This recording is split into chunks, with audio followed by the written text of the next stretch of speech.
সবচেয়ে নোংরা আচরণটা আমরা রিজার্ভ রাখি বউয়ের জন্য, মায়ের জন্য, ছেলে মেয়ের জন্য, ভাই বোনের জন্য, স্বামীর জন্য, ঘরের লোকজনের জন্য।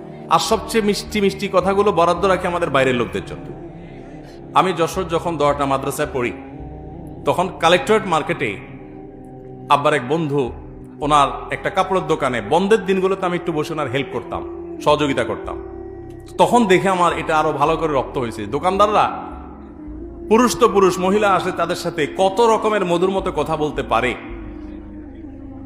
আর একই সময় যদি তার বউ বাসা থেকে ফোন দেয়, ফোনটা ধরেই প্রথমে বিসমিল্লাতি একটা ঝাড়ি দিয়ে বলবে, তোমার কি ঘরে কোনো কাজ কাম নাই?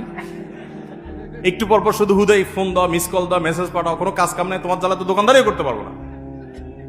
ঠিক একই আচরণ মহিলাদেরও।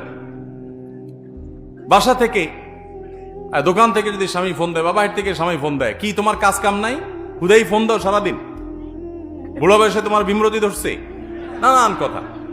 আবার যদি অপরিচিত আননোন করে নাম্বার থেকে কেউ ফোন দেয়, তাহলে আসসালামু আলাইকুম ভাই, কেমন আছেন ভাই, কে বলছেন?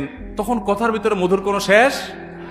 তো আমাদের পুরো সমাজে বেশিরভাগ মানুষ আমরা আমাদের সবচেয়ে ছেঁচড়া আচরণটা রিজার্ভ করে রাখি ফ্যামিলির সদস্যদের জন্য, আর সবচেয়ে মিষ্টি আচরণটা বরাদ্দ রাখি বাইরের লোকদের জন্য।